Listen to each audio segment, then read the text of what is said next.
Well, thank you very much, Larry. It's great to be back in beautiful Davos, Switzerland, and to address so many respected business leaders, so many friends, few enemies, and all of the distinguished guests. It's a who's who, I will say that. I've come to this year's World Economic Forum with truly phenomenal news from America. Yesterday marked the one-year anniversary of my inauguration, and today, after 12 months back in the White House, our economy is booming, growth is exploding, productivity is surging, investment is soaring, incomes are rising, inflation has been defeated, our previously open and dangerous border is closed and virtually impenetrable, and the United States is in the midst of the fastest and most dramatic economic turnaround in our country's history. Under the Biden administration, America was plagued by the nightmare of stagflation, meaning low growth, and high inflation, a recipe for misery, failure, and decline. But now, after just 1 year of my policies, we are witnessing the exact opposite. Virtually no inflation and extraordinarily high economic growth. Growth like I believe you'll see very shortly our country has never seen before, perhaps no country has ever seen before. Over the past 3 months, core inflation has been just 1.6%. Meanwhile, fourth quarter growth is projected to be 5.4%, far greater than anybody other than myself and a few others had predicted. Since the election, the stock market has set 52 all-time high records. So that's in 1 year, 52 records, adding $9 trillion in value to retirement accounts, 401ks, and people's savings. People are doing very well. They're very happy with me. Since my inauguration, we've lifted more than 1.2 million people off of food stamps, and after 4 years in which Biden secured less than $1 trillion of new investment in our country. Think of that, 1 trillion, substantially less than that. In 4 years, we've secured commitments for a record-breaking $18 trillion, and we think when the final numbers come out, they'll be closer to $20 trillion of investment. That's never been done by any country at any time, not even close. Just over 1 year ago, under the radical left Democrats, we were a dead country. Now we are the hottest country anywhere in the world. In fact, the United States economy is on pace to grow at double the rate that was projected by the IMF just last April. And with my growth and tariff policies, it should be much higher. I really believe we can be much higher than that. And this is all great news, and it's great for all nations. The USA is the economic engine on the planet, and when America booms, the entire world booms. It's been the history. When it goes bad, it goes bad. You all follow us down, and you follow us up, and we're at a point that I don't believe we've ever been. I never thought we could do it this quickly. My biggest surprise is I thought it would take more than a year, maybe like a year and 1 month. But it's happened very quickly. This afternoon, I want to discuss how we have achieved this economic miracle, how we intend to raise living standards for our citizens to levels never seen before, and perhaps how you too and the places where you come from can do much better by following what we're doing, because certain places in Europe are not even recognizable, frankly, anymore. They're not recognizable. And we can argue about it, but there's no argument. Friends come back from different places. I don't want to insult anybody and say I don't recognize it. And that's not in a positive way. That's in a very negative way. And I love Europe, and I want to see Europe go good, but it's not heading in the right direction. In recent decades, it became conventional wisdom in Washington and European capitals that the only way to grow a modern Western economy was through ever-increasing government spending, unchecked mass migration, and endless foreign imports. The consensus was that so-called dirty jobs and heavy industry should be sent elsewhere, that affordable energy should be replaced by the Green New Scam, and that countries could be propped up by importing new and entirely different populations from faraway lands. This was the path that Sleepy Joe Biden administration and many other Western governments very foolishly followed, turning their backs on everything that makes nations rich and powerful and strong. And there's so much potential in so many nations. The result was record budget and trade deficits and a growing sovereign deficit driven by the largest wave of mass migration in human history. We've never seen anything like it. Quite frankly, many parts of our world are being destroyed before our very eyes, and the leaders don't even understand what's happening. And the ones that do understand aren't doing anything about it. Virtually all of the so-called experts predicted my plans to end this failed model would trigger a global recession and runaway inflation. But we have proven them wrong. It's actually just the opposite. In 1 year, our agenda has produced a transformation like America has not seen in over 100 years. Instead of closing down energy plants, we're opening them up. Instead of building ineffective, money-losing windmills, we're taking them down and not approving any. Instead of empowering bureaucrats, we're firing them, and they're going out and getting jobs in the private sector for 2 and 3 times what they were making in government. So they started off hating me when we fired them, and now they love me. Watch this. This is how pickpockets in Europe are stealing wallets right now.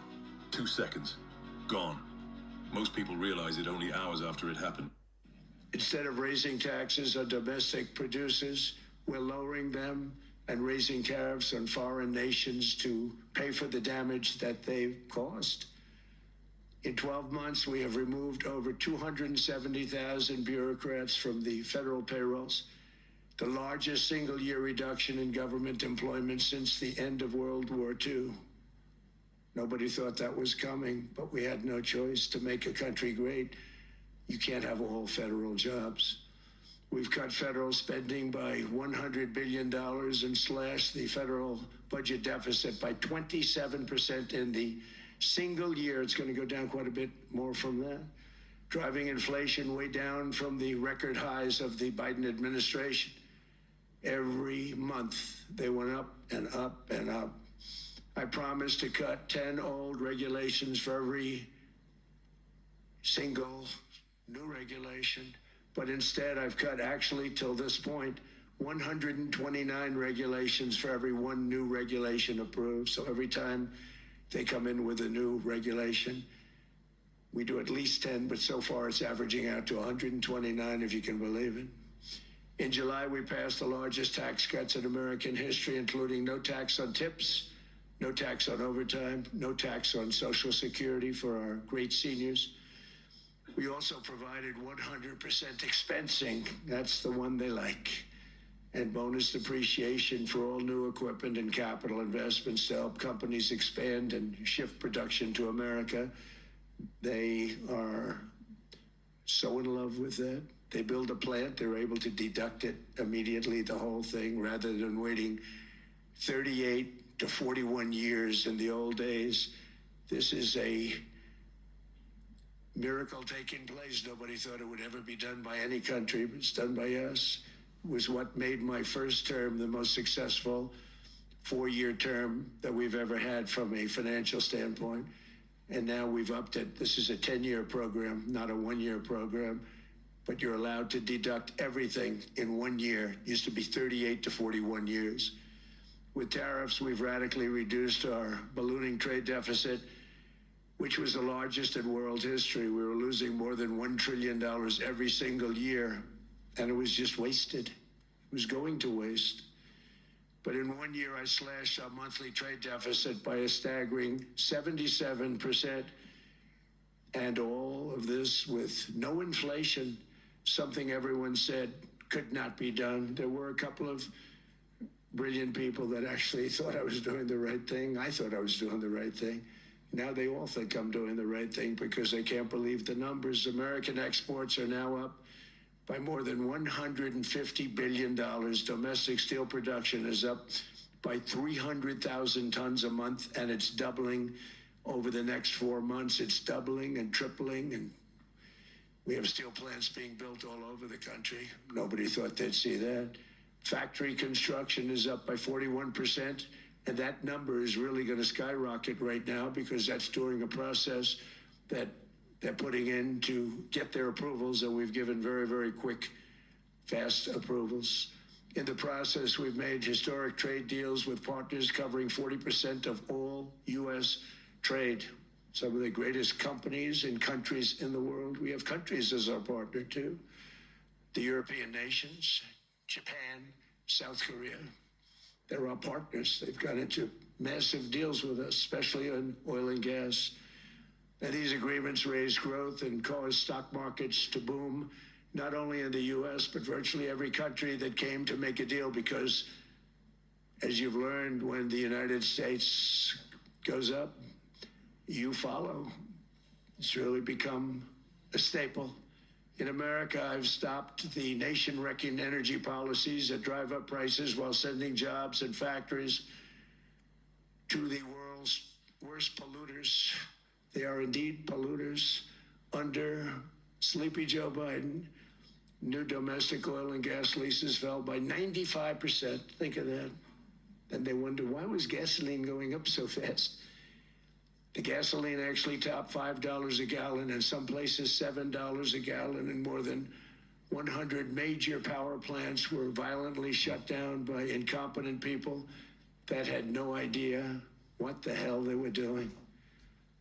Under my leadership, U.S. natural gas production is at an all-time high by far.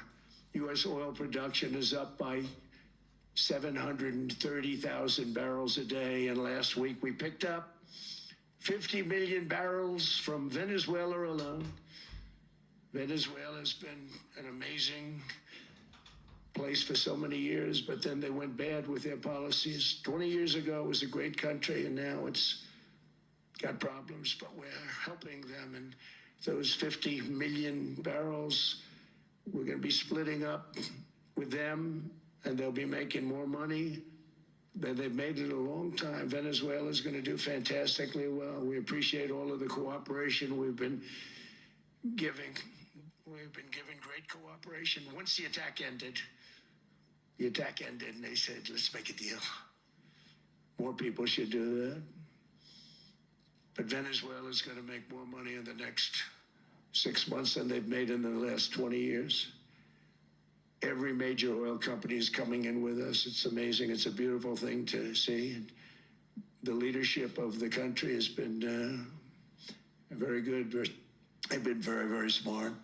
The price of gasoline is now below $2.50 a gallon in many states, $2.30 a gallon in most states, and will soon be averaging less than $2 a gallon. In many places, it's already down even lower, $1.95 a gallon.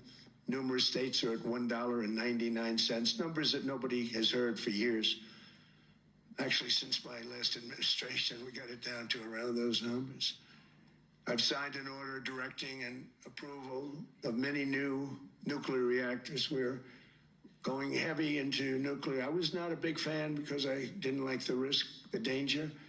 But they have the progress they've made with nuclear is unbelievable, and the safety progress they've made is incredible. We're very much into the world of nuclear energy, and we can have it now at good prices and very, very safe. And we're leading the world in AI by a lot. We're leading China by a lot. I think President Xi respects what we've done, in part because I've allowed these big companies building these massive buildings to build their own electric capacity. They're building their own power plants, which when added up is more than any country anywhere in the world is doing. I read recently an article in the Wall Street Journal that China's creating so much energy, and they are, I gotta hand it to them, but we're creating as much or more, and we're letting them do that. I'm very proud of it. It was my idea. I said, you can't create this much energy. We needed more than double the energy currently in the country just to take care of the AI plants. And I said, we can't do that. We have an old grid system. Then I came up with the idea, you know, you people are brilliant. You have a lot of money. Let's see what you can do. You can build your own electric generating plants. And they looked at me. They didn't believe me. All of the names that are, I think, in the room right now, if you want to know the truth, they didn't believe it. And I said, no, you can't. They came back 2 weeks and they didn't have the plant. They said, we thought you were kidding. I said, no, not only am I not kidding, you're going to have your approvals within 2 weeks. I always say nuclear will take 3 weeks.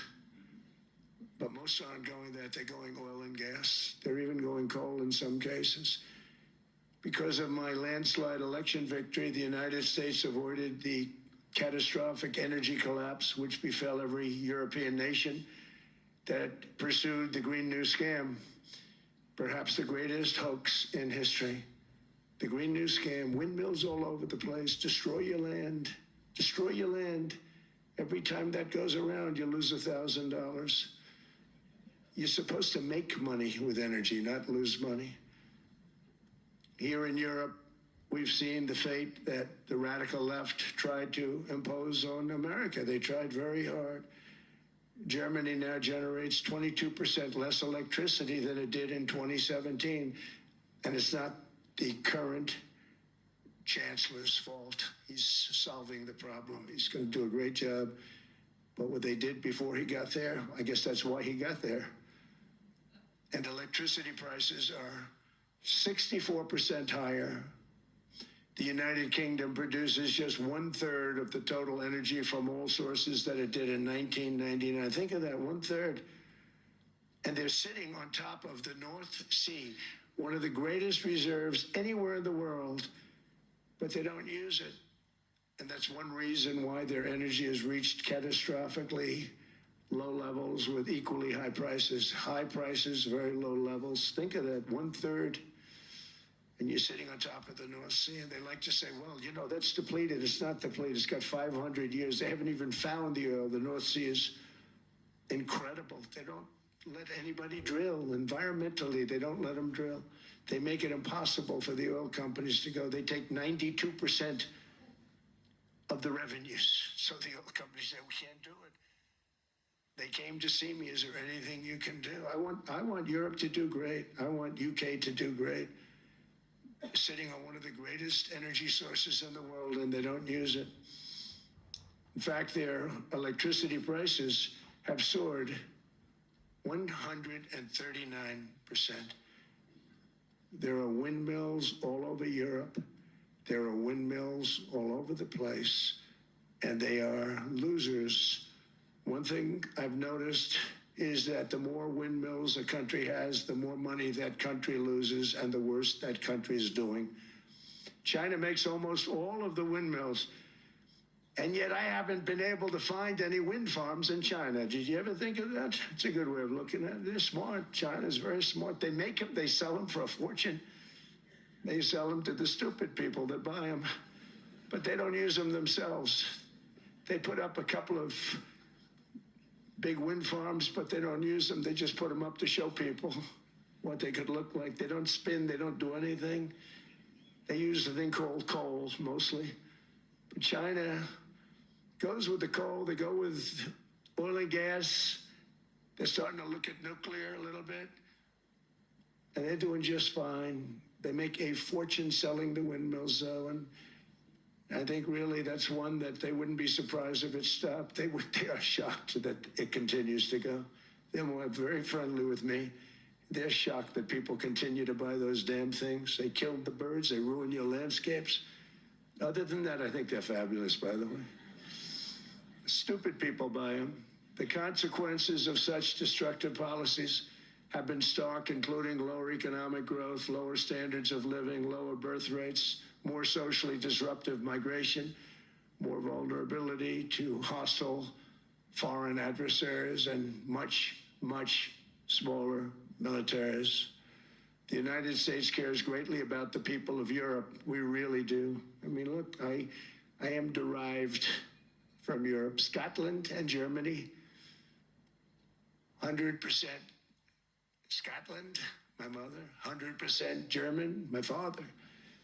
And we believe deeply in the bonds we share with Europe as a civilization. I want to see it do great.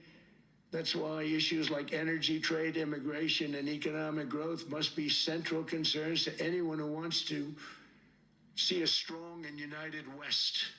Because Europe and those countries have to do their thing. They have to get out of the culture that they've created over the last 10 years. It's horrible what they're doing to themselves. They're destroying themselves. These beautiful, beautiful places. We want strong allies, not seriously weakened ones. We want Europe to be strong. Ultimately, these are matters of national security, and perhaps no current issue makes the situation more clear than what's currently going on with Greenland. Would you like me to say a few words of Greenland?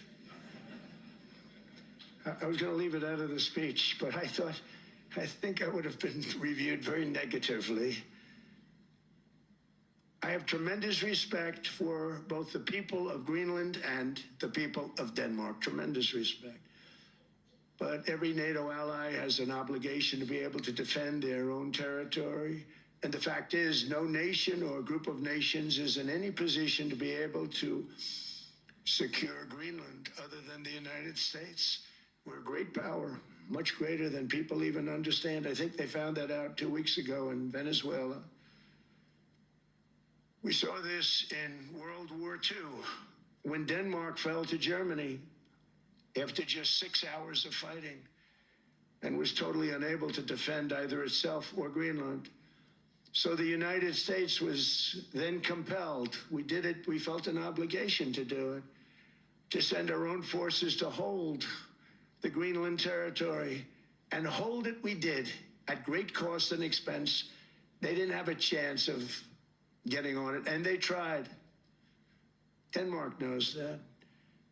We literally set up bases on Greenland for Denmark. We fought for Denmark. We weren't fighting for anyone else. We were fighting to save it for Denmark. Big, beautiful piece of ice. It's hard to call it land. It's a big piece of ice. But we saved Greenland and successfully prevented our enemies from gaining a foothold in our hemisphere. So we did it for ourselves also. And then after the war, which we won it big. Without us, right now you'd all be speaking German and a little Japanese, perhaps. After the war, we gave Greenland back to Denmark. How stupid were we to do that? But we did it. But we gave it back. But how ungrateful are they now? So now our country and the world face much greater risks than it did ever before because of missiles, because of nuclear, because of weapons of warfare that I can't even talk about. 2 weeks ago, they saw weapons that nobody ever heard of. They weren't able to fire one shot at us. They said, what happened? Everything was discombobulated. They said, we've got them in our sights. Press the trigger, and nothing happened. Snellman on vuonna 1951 perustettu perheyritys, joka tekee kaikki tuotteensa No anti-aircraft missiles went up. There was one that went up about 30 feet and crashed down right next to the people that sent it. They said, what the hell is going on? Those defensive systems were made by Russia and by China. So they're going to go back to the drawing boards, I guess. Greenland is a vast, almost entirely uninhabited and undeveloped territory. It's sitting undefended in a key strategic location between the United States, Russia, and China. That's exactly where it is, right smack in the middle. Wasn't important nearly when we gave it back. You know, when we gave it back, it wasn't the same as it is now. It's not important for any other reason, you know, everyone talks about the minerals. There's so many places. There's no rare earth. No such thing as rare earth. There's rare processing, but there's so much rare earth. And this, to get to this rare earth, you got to go through hundreds of feet of ice. That's not the reason we need it. We need it for strategic national security and international security. This enormous unsecured island is actually part of North America, on the northern frontier of the Western Hemisphere. That's our territory. It is therefore a core national security interest of the United States of America. And in fact, it's been our policy for hundreds of years to prevent outside threats from entering our hemisphere, and we've done it very successfully. We've never been stronger than we are now. That's why American presidents have sought to purchase Greenland for nearly 2 centuries. You know, for 2 centuries they've been trying to do it. They should have kept it after World War II, but they had a different president. That's all right. People think differently. Much more necessary now than it was at that time, however. In 2019, Denmark said that they would spend over $200 million to strengthen Greenland's defenses. But as you know, they spent less than 1% of that amount. 1%, there's no sign of Denmark there. And I say that with great respect for Denmark, whose people I love, whose leaders are very good. It's the United States alone that can protect this giant mass of land, this giant piece of ice, develop it and improve it and make it so that it's good for Europe and safe for Europe and good for us. And that's the reason I'm seeking immediate negotiations to once again discuss the acquisition of Greenland by the United States, just as we have acquired many other territories throughout our history, as many of the European nations have. They've acquired, there's nothing wrong with it. Many of them, some went in reverse, actually, if you look. Some had great, vast wealth, great, vast lands all over the world. They went in reverse. They're stuck back where they started. That happens too. But some grow.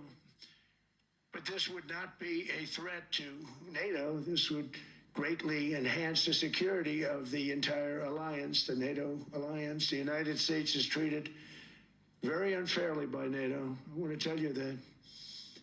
And when you think about it, nobody can dispute it. We give so much and we get so little in return.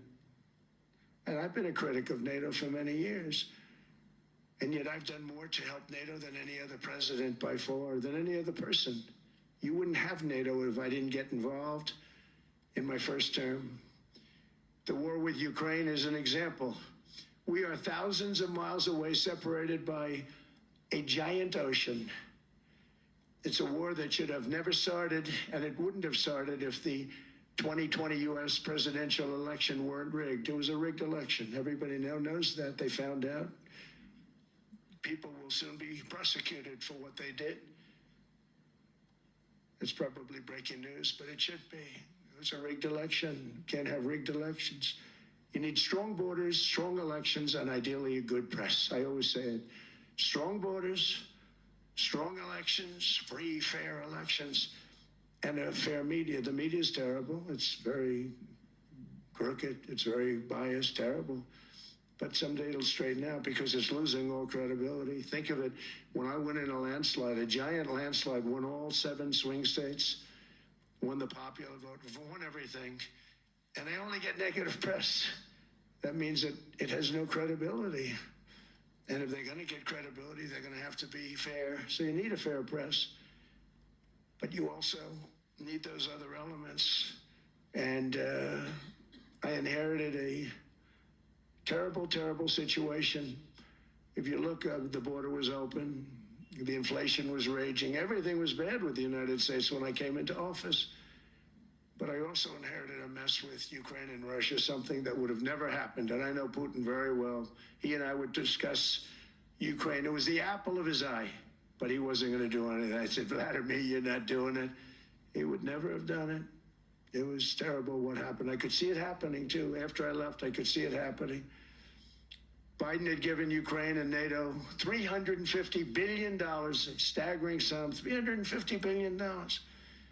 I came in, and just like the southern border, just like inflation, just like our economy, I said, wow, this place is in trouble, meaning our country. All of these things were out of control. But the border was out of control. We fixed it with the strongest border anywhere in the world. And I've now been working on this war for 1 year, during which time I settled 8 other wars. India, Pakistan, I settled other wars that were. Vladimir Putin called me, Armenia, Azerbaijan. He said, I can't believe you settled that one. They were going on for 35 years. I settled it in 1 day. And President Putin called me. He said, you know, I can't believe I've worked on that war for 10 years trying to settle it. I couldn't do it. I said, do me a favor, focus on settling your war. Don't worry about that one.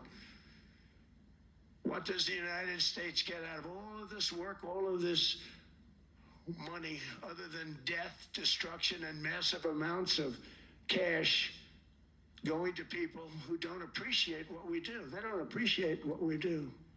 I'm talking about NATO, I'm talking about Europe.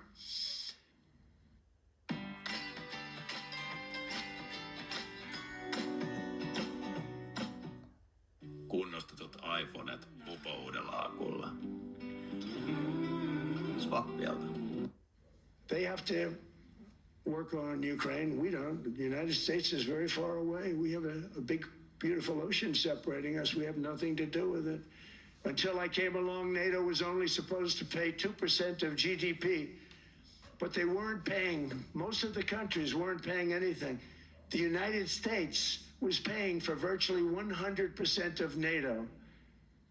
And I got that stopped. I said, that's not fair. But then more importantly, I got NATO to pay 5%, and now they were paying, and now they are paying. So something nobody said was possible. They said, we will never go up higher than 2%. But they went to 5%, and now they're paying the 5. They didn't pay the 2, and now they're paying the 5.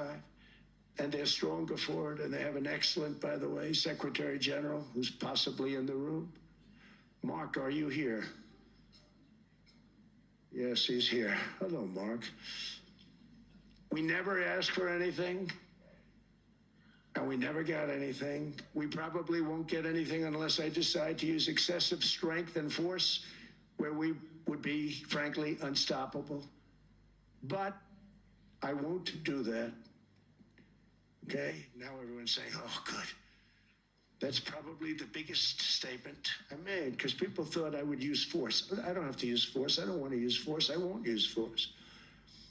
All the United States is asking for is a place called Greenland, where we already had it as a trustee, but respectfully returned it back to Denmark not long ago after we defeated the Germans, the Japanese, the Italians, and others in World War II. We gave it back to them. We were a powerful force then, but we are a much more powerful force now. After I rebuilt the military in my first term and continue to do so today, we have a budget of $1.5 trillion. We're bringing back battleships. The battleship is 100 times more powerful than the great battleships you saw in World War II, those great, big, gorgeous ships, the Missouri, the Iowa, the Alabama. Because I thought maybe we could take them out of mothballs. They said, no, sir, these ships are 100, think of that, 100 times more powerful than those big, magnificent pieces of art that you saw so many times ago, that you still see on television. You say, wow, what a force. 100 times, each ship 100 times more powerful than the big battleships of the past. So that was the end of the mothball story.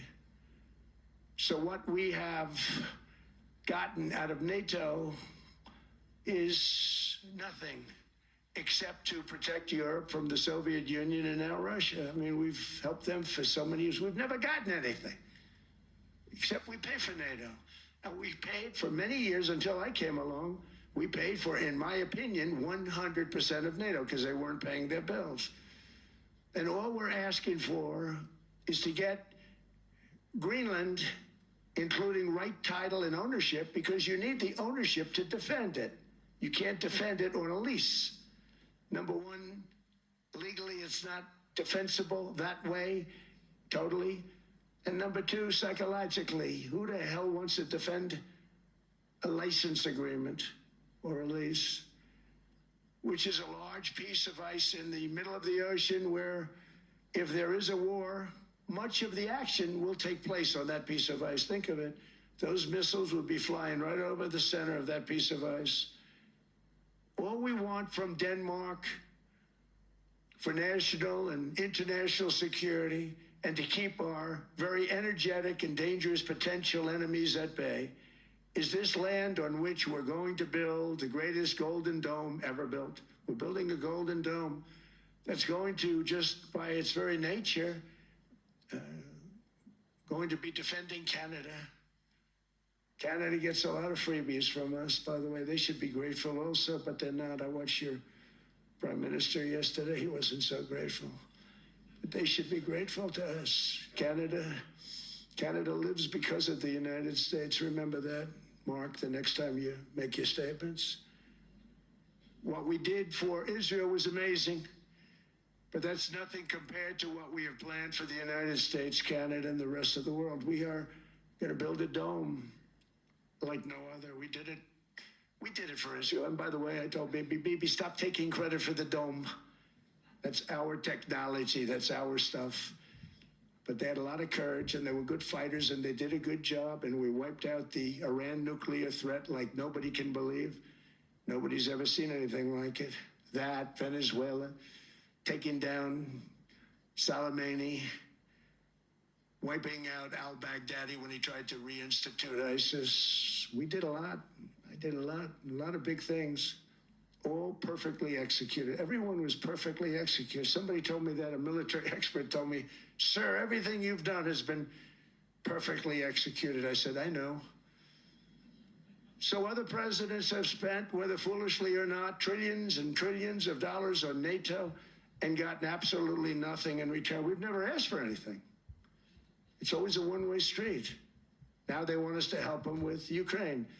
And we say, we're going to. I'm really helping, not even them. I want to see, last week, if you saw, it was 10,000 soldiers, but last month it was 31,000 soldiers died.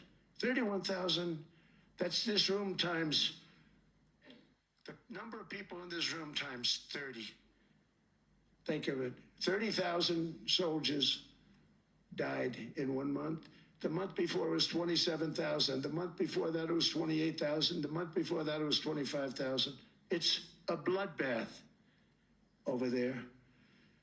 And that's what I want to stop. It doesn't help the United States, but these are souls. These are young people. Look like you, look like some of you right in the front row. They go to war. Their parents are so proud. Oh, there he goes, comes back. 2 weeks later, they get a call, your son's head's been blown off.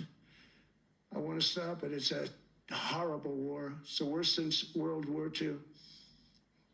They keep going, they'll exceed World War II. The numbers are staggering, how many people they've lost. They don't want to talk about it. Ukraine and Russia lost just tremendous amounts. And I'm dealing with President Putin, and he wants to make a deal, I believe. I'm dealing with President Zelensky, and I think he wants to make a deal. I'm meeting him today. He might be in the audience right now. But they got to get that war stopped because too many people are dying, needlessly dying.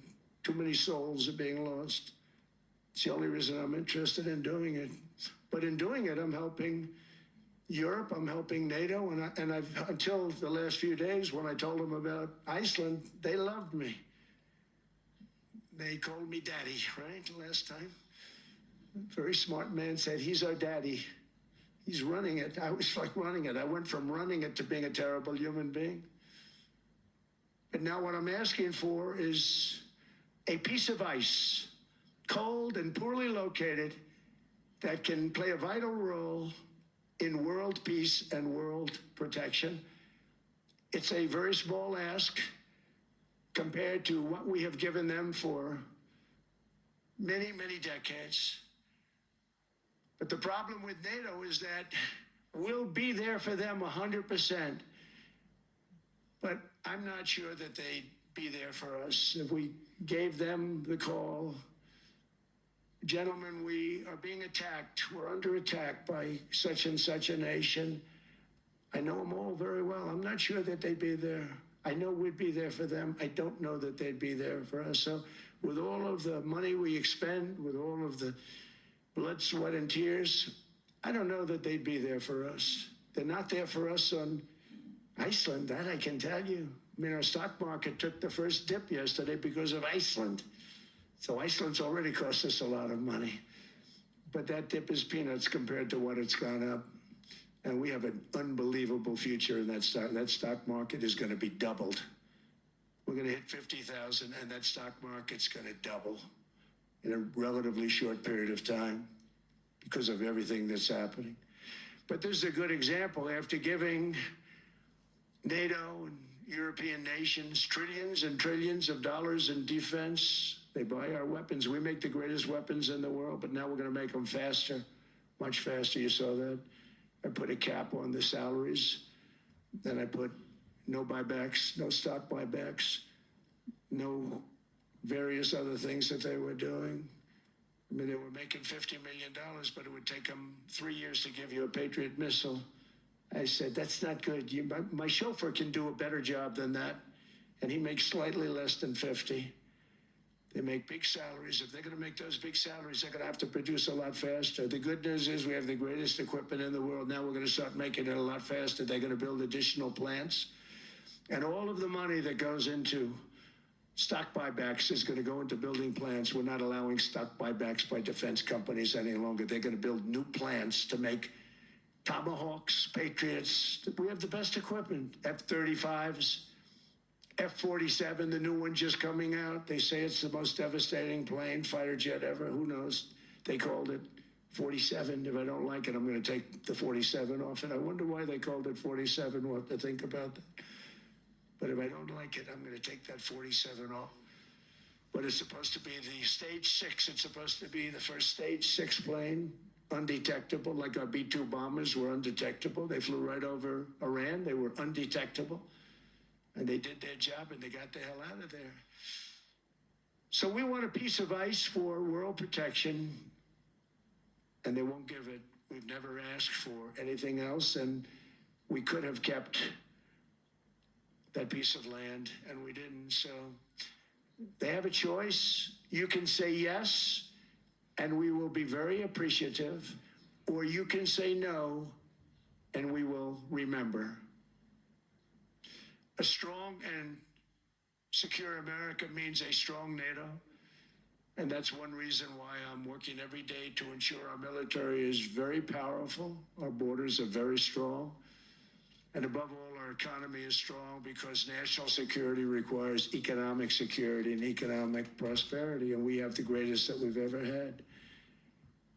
Biden and his allies destroyed our economy and gave us perhaps the worst inflation in American history. They say 48 years, I say forever, but I think 48 years is the equivalent to forever. Whether it's 48 years or ever, it's terrible. Costing the typical family $33,000. What they did to this country should never, ever be forgotten. It's early, but he has to be rated as the worst president we've ever had by far. The auto pen did much of the damage. The auto pen, he was the auto pen president. Because I don't believe a sane president would have ever signed the kind of things that he signed. But now grocery prices, energy prices, airfares, mortgage rates, rent, and car payments are all coming down, and they're coming down fast. We inherited a mess, but we've done a hell of a job in 12 months. Under my most favored nation policy for drug prices, the cost of prescription drugs is coming down by up to 90%, depending on the way you calculate. You could also say 5, 6, 7, 800%. There are two ways of figuring that. But we have a favored nations policy that every president wanted, no president was able to get. I got it, and other nations approved it. And I had to use tariffs in order to get it because they said, no way. In other words, a pill that costs 10% in London costs $130. Think it costs $10 in London, costs $130 in New York or in Los Angeles. And I'd say, boy, that's bad. Friends of mine would say, you know, we go to London, you can buy the stuff for nothing. We go all over the world, we can buy it for nothing. Because basically America was subsidizing every nation in the world. because presidents allowed them to get away with it. It became very tough. So when I called up Emmanuel Macron, I watched him yesterday with those beautiful sunglasses. Besel, luontainen omega-3 lähde. Besel, jonkin hyvän alku.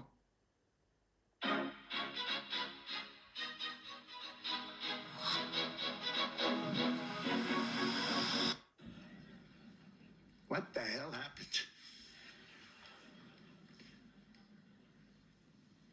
But I watched him sort of be tough. But he was at $10 for a pill. And I said, Emmanuel, and I have all the big pharmaceutical companies are in total agreement. It wasn't easy, by the way. They're tough, smart. They've been getting away with the scam for a long time. But they gave it up. But they said, you'll never get the countries to approve it. I said, why is that? Because they won't. They always said, we're not paying any more. Get the rest for the United States. So over the years, they stayed the same. We just went up, up, up. And I mean, we would pay 13, 14, 15 times more than certain countries would. So I said, no, they'll approve it 100%. So you'll never get them to approve it. I said, I guarantee you. But I actually started with Emmanuel, who probably is in the room too. And I like him. I actually like him. Hard to believe, isn't it? And I said, Emmanuel, you're going to have to lift the price of that pill to $20, maybe $30. Think of that. So that means it's a doubling of prescription drugs. Might be a tripling, might be a quadrupling. It's not easy. No, Donald, I will not do that. I said, yes, you will, 100%. He said, no. You're asking me to double. I said, Emmanuel, you've been taking advantage of the United States for 30 years with prescription drugs. You really should do it, and you will do it. I have no doubt. In fact, I am 100% sure you're going to. No, I will not do it. Because yes, in all fairness, he has to double or triple. Because the world being a bigger place than the United States, it's not that you meet in the middle. You just have to go up some, and we come down a lot. They go up a little, we come down a lot. So we're at $130, they're at 10. So they may have to go to 20 or 30. No more than that. I said, Emmanuel, you're going to be doubling or tripling? No. I said, here's the story, Emmanuel. The answer is you're going to do it. You're going to do it fast. And if you don't, I'm putting a 25% tariff on everything that you sell into the United States and a 100% tariff on your wines and champagnes. And that's about 10 times more than what I'm requesting. And you're going to do it. I don't want to go public with it, but you may make me do that. No, Donald, I will do it. I will do it. It took me, on average, 3 minutes a country. Saying the same thing, you will do it. They all said, no, I will not do it.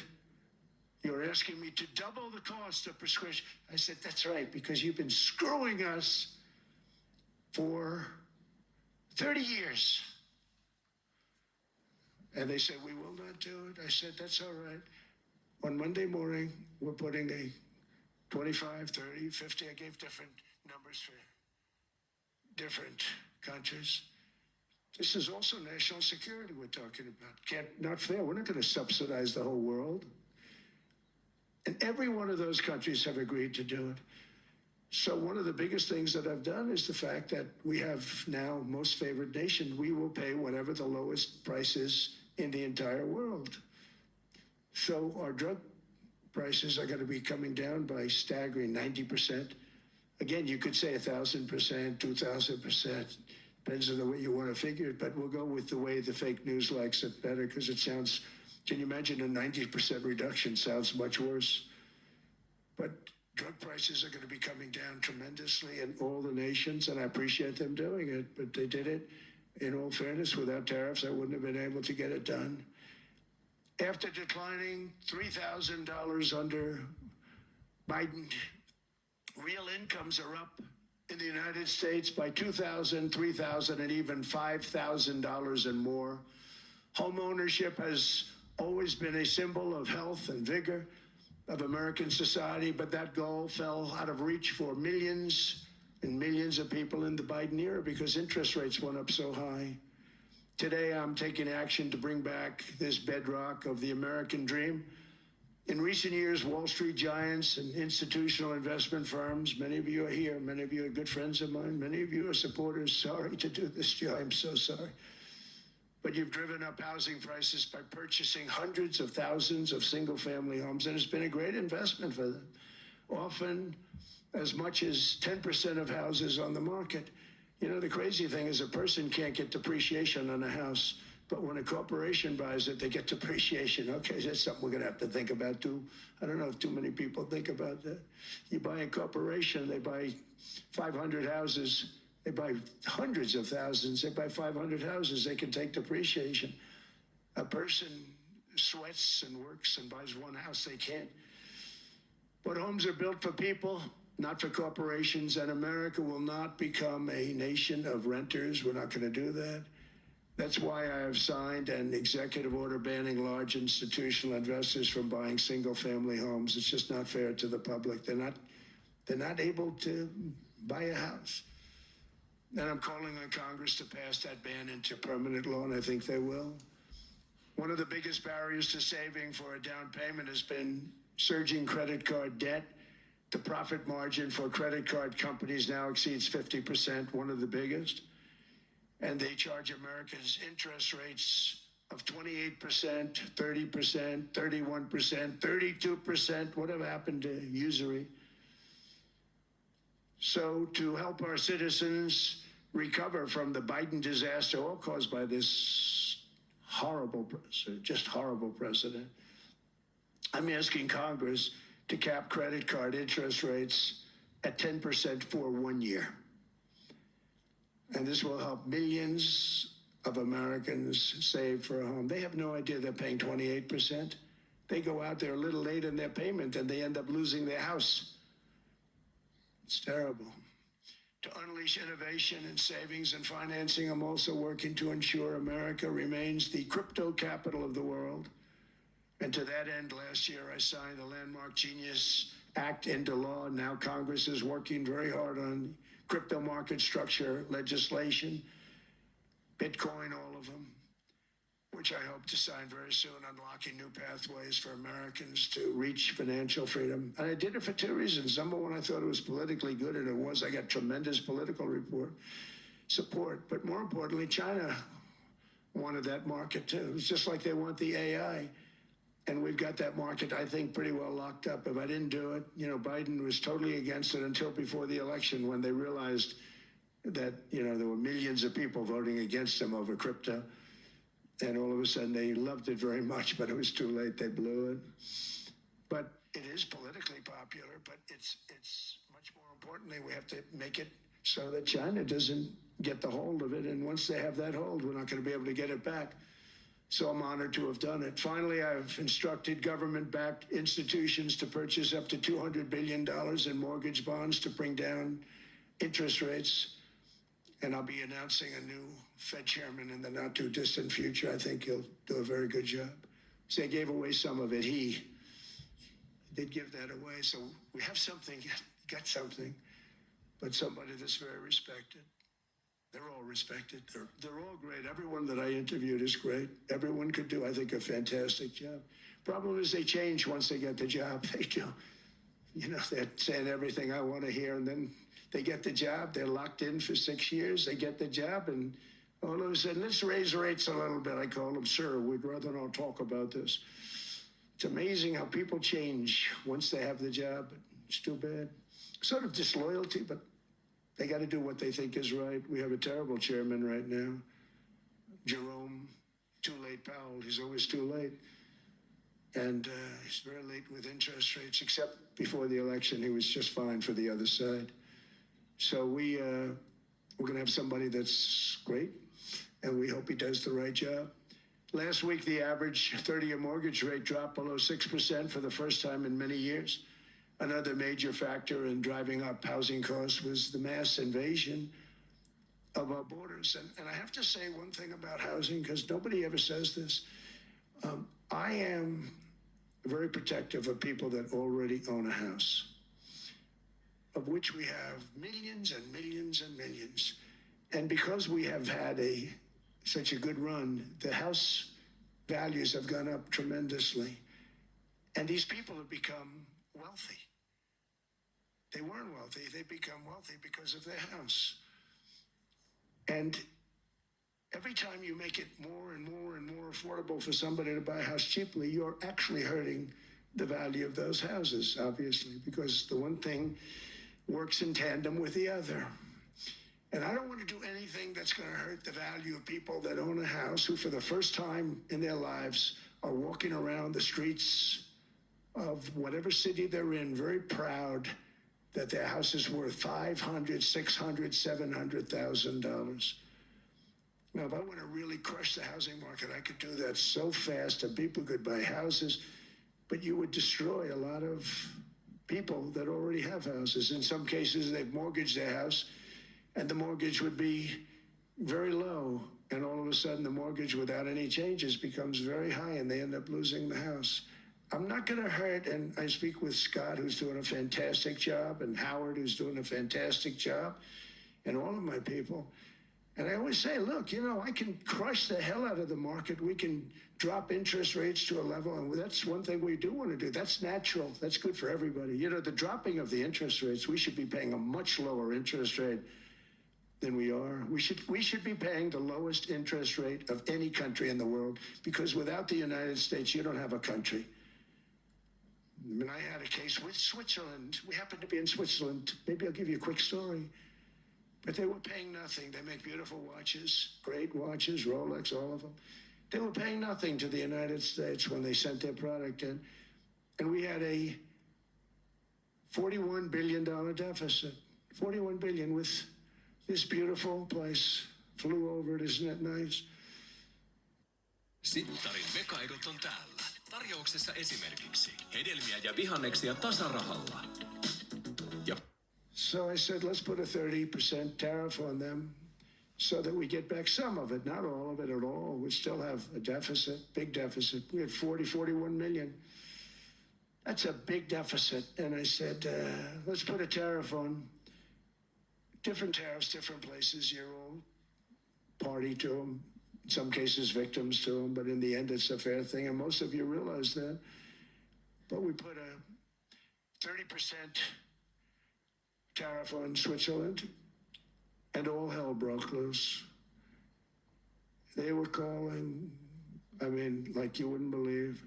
And I know so many people from Switzerland, incredible place, incredible, brilliant place. But I didn't realize that they're only good because of us. And there's so many other examples. I mean, us, probably other places, but a majority of the money they make is because of us, because we never charged them anything. So they come in, they sell their watches, no tariffs, no nothing. They walk away, they make $41 billion on just us. So I said, no, we can't do that. So I'm going to bring it up. I still would have a deficit pretty substantial, but I brought it up to 30%. And I guess Prime Minister, I don't think President, I think Prime Minister called a woman. And she was very repetitive. She said, no, you cannot do that, 30%. You cannot do that. We are a small, small country. I said, yeah, but you have a big, big deficit. You may be small, but you have a bigger deficit than big countries. I said, no, please, you cannot do it. Kept saying the same thing over and over. We are a small country. I said, but you're a big country in terms of... And she just rubbed me the wrong way, I'll be honest with you. And I said, all right, thank you, ma'am, appreciate it. Do not do this. Thank you very much, ma'am. And I made it 39%. And then all hell really broke out. And I was paid visits by everybody. Rolex came to see me. They all came to see me. But I realized, and I reduced it, because I don't want to hurt people. I don't want to hurt them. And we brought it down to, lower level. Doesn't mean it's not going up, but we brought it down to a lower level. But they pay now, tariff. But I realized that we have many places like that where they're making a fortune because of the United States. Without the United States, they wouldn't be making anything. Think of it. Switzerland made $41 billion on us. And as she said, it's a small place. And I realized with that, I don't know, it was so, because she was so aggressive. And I realized in that conversation that the United States is keeping the whole world afloat. Many places, I could give you 6, 7 places just in the people in this little area. I know every one of them. They're looking down. They don't want to see me. They don't want to stare me in the eyes. But they're taking advantage of, everybody took advantage of the United States. But I've been very fair, and I gave them a tariff, and it was fine. But I realized that without us, it's not Switzerland anymore. Without us, it's not any of the countries that are represented here. And we want to work with the countries. We want to work with them. We're not looking to destroy them. I could have said 39, 40%. I could have said I want a 70% tariff, then we make money with Switzerland. But Switzerland would have been probably destroyed, financially destroyed. I don't want to do that. But we should be paying the lowest interest rate of everybody. I hope Scott's listening to this, because we should be paying the lowest interest rate of everybody. Without us, most of the countries don't even work. And then you have the protection factor. Without our military, which is the greatest in the world by far, without our military, you have threats that you wouldn't believe. You wouldn't believe. You don't have threats because of us, and that's because of NATO. One other thing, and I have to say it so importantly, in the old days, and I used to say I'm the youngest in the room. Now I'm among the older. I hate to say it. I don't feel old, but I'm among the older. But I remember not long ago, 20, 25 years ago, when good news came out about, let's say, the United States. The United States had a great quarter. The United States had a great month. All the stocks went up. And that's the way it's supposed to be.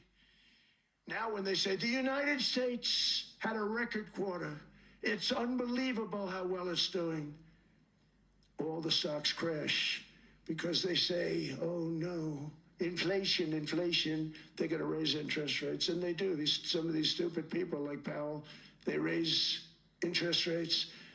And what they do is they stop you from being successful. It used to be when we had a great quarter, a great month, great earnings, great anything, any good news, the stock market went up. That's the way it's going to be. We got to do that again, because that's the way it should be. Now when we have a great month, they want to kill it. Like we did over 5%. People were surprised. We should do 20%. We could do 25%. When we announce good numbers, and the reason is they're so petrified of inflation. And growth doesn't mean inflation. We've had tremendous growth with very low inflation. In fact, growth can fight inflation, proper growth. So we want to get back to the days when we announce great numbers, because we're going to be announcing phenomenal. You know, all these factories that are being built at record, thousands of businesses are being built right now. Remember, $18 trillion is invested. I think the second number is 3. Se on tomaatti, mutta jos ei ole tarpeeksi mehukas, kypsä tai makea, se ei ole muttitomaatti. Mutti rakkaudesta tomaattiin. Me autamme elämässä eteenpäin. Resurssbank. Mahdollisuuksia ihmisille ja yrityksille. And that was China many years ago. Investments in the country from outside. 18 trillion, nobody's ever seen. And that's money coming in and building things, factories. Thousands of businesses are being built, thousands. Hundreds of big factories, car plants are moving back to the United States. They're coming in from Canada, they're coming in from Mexico, from Japan. Japan's coming in and building plants here in order to avoid tariffs. They're coming in from China, they're coming in from all over the world. We have more plants being built now, car plants, than we've ever had built, even in the heyday from the 1940s and 50s. And they're bigger. They don't use renovations anymore, where they take an old plant, they rip it down, they build a brand new plant, super modern plant. But it's happening at levels that nobody's ever seen. In 2024, the U.S. built less than 2 million new homes, but Biden admitted more than 8 million new migrants. And those days are over. In 2025, for the first time in 50 years, the United States had reverse migration. Boy, that was nice. And these were criminals that were being taken out of our country because they allowed people to come into our country from jails, from gangs, drug dealers, murderers. 11,888 murders. We've gotten most of them out. And then ICE gets beat up by stupid people from leadership in Minnesota. We actually are helping Minnesota so much, but they don't appreciate it. Most places do. You know, Washington, D.C. is the safest place now in the United States. It was a very dangerous place to walk, and now you can walk with your wife, your kids, right through the middle of the city. Right now, Washington, D.C. is as safe as it gets. It was one of the most unsafe, I had to admit. We sent in the military, the National Guard. Within 2 months, it was great. Within 3 months, it's like a really great place and a safe place and a beautiful place. It's even been cleaned up. The graffiti's gone. The fences are gone. We don't have to worry about fences anymore. All of the places, the grasses are cut and replaced with new grass in many cases. It's all going to happen in the spring. But Washington and D.C. is beautiful again, and it's safe. New restaurants are opening up. They were all closing. Now you can't get into a restaurant. Restaurants in Washington, D.C. are all opening. Memphis also, Memphis, Tennessee, New Orleans, Louisiana. We're there for 3 weeks. We've cut the crime down by 64% within another month. Well, virtually no crime there. We can do that all over. We're going to help the people in California. We want to have no crime. I know Gavin was here. I used to get along so great with Gavin when I was president. Gavin's a good guy. And we're going to, if he needed it, I would do it in a heartbeat. I'd love to see. We did help them a lot in Los Angeles, a lot with the early in my term when they had some problems.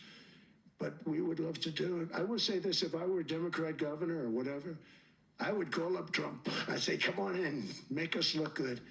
Because we're cutting crime down to nothing. And we're taking people out, career criminals who are only going to do bad things, and we're bringing them back to their countries. But where we've done it has been amazing, and we have a capacity to do it at much greater levels. We're cutting illegal aliens off welfare and other government benefits, and I have directed that starting immediately, there will be no more payments to sanctuary cities because they are really just sanctuaries for criminals. They're really protecting criminals, and those are the ones we have to get out of the country. Murderers, drug dealers, the mentally insane. They emptied their mental institutions into the United States. And despite that, we have the lowest crime numbers that we've ever had in the history of the country. Just came out. But equally importantly, we're cracking down on more than $19 billion in fraud that was stolen by Somalian bandits. Can you believe that they turned out to be higher IQ than we thought? I always say these are low IQ people. How did they go into Minnesota and steal all that money? And we have, they're pirates, they're good pirates, right? But we shoot them out of the water just like we shoot the drug boats out. They're not pirating too many boats lately, do you notice? When they go out into those boats, they want to take over $1.5 billion tanker loaded up with oil.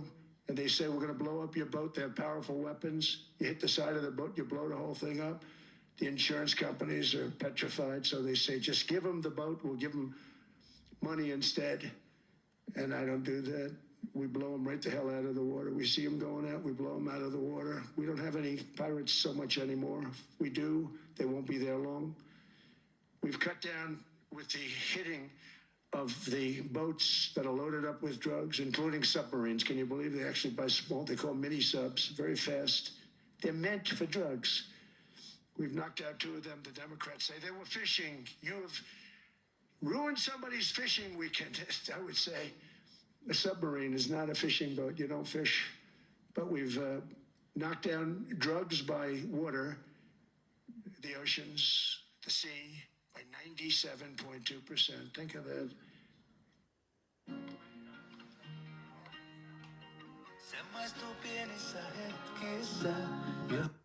And I actually say, who the hell are the 3%? Because I would not want to be piloting one of those boats. We knocked them down, and now we're going to start on land. We're going to knock it all out. The land is the easy part. What we did on sea is incredible, and that's our great military. The situation in Minnesota reminds us that the West cannot mass import foreign cultures. which have failed to ever build a successful society of their own. I mean, we're taking people from Somalia, and Somalia is a failed, it's not a nation. Got no government, got no police, got no military, got no nothing. And then we have this fake congressperson who they just reported is worth $30 million. You believe this? Ilhan Omar, talking about the Constitution provides me. She comes from a country that's not a country, and she's telling us how to run America. Not going to get away with it much longer, let me tell you. The explosion of prosperity and conclusion and progress that built the West did not come from our tax codes. It ultimately came from our very special culture. This is the precious inheritance that America and Europe have in common. We share it. We share it, but we have to keep it strong. We have to become stronger, more successful, and more prosperous than ever. We have to defend that culture and rediscover the spirit that lifted the West from the depths of the Dark Ages to the pinnacle of human achievement. We live in an incredible, changing period. It's an unbelievable time, but we have to take advantage of the time that we're in. In our hands are technologies that our ancestors could scarcely have. I mean, they couldn't have even dreamt some of the things that we see today. And so rapidly they're produced. I mean, AI, 2 years ago, nobody ever heard of the term, and now everybody's talking about it. And it can have some very good purpose. It could also have some dangerous purpose. And for that, we have to watch out. But some tremendous things are happening because of it. And we're leading by so much. We're doing so well. But opportunities that are bigger and grander than ever before in human history are right before us. It is the pioneers in this room. Many of you in this room are true pioneers. You're two truly brilliant people. Just your ability to get a ticket is brilliant because you have about 50 people for every seat. I don't know what, that's Larry. Everything Larry touches turns to gold. He made this very successful. But you're in this room, and some of you are the greatest leaders anywhere in the world. You're the greatest brains anywhere in the world. And the future is unlimited, and to a large part because of you, and we have to protect you, and we have to cherish you. I always say we have to cherish our brilliant people because there aren't many of them. So together with confidence, boldness, and persistence, let us lift up our people, grow our economies, defend our shared destiny, and build a future for our citizens that is more ambitious, more exciting, more inspiring, and greater than the world has ever seen. We're in a position to do things that nobody else has ever even thought of before.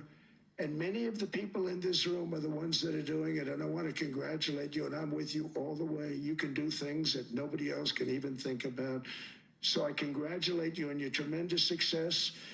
And the United States is back, bigger, stronger, better than ever before. And I'll see you around. Thank you all very much. Thank you very much.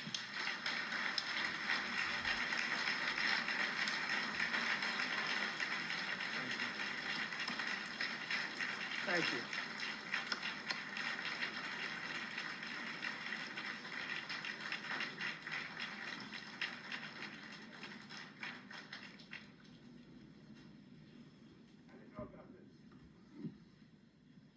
This was supposed to be a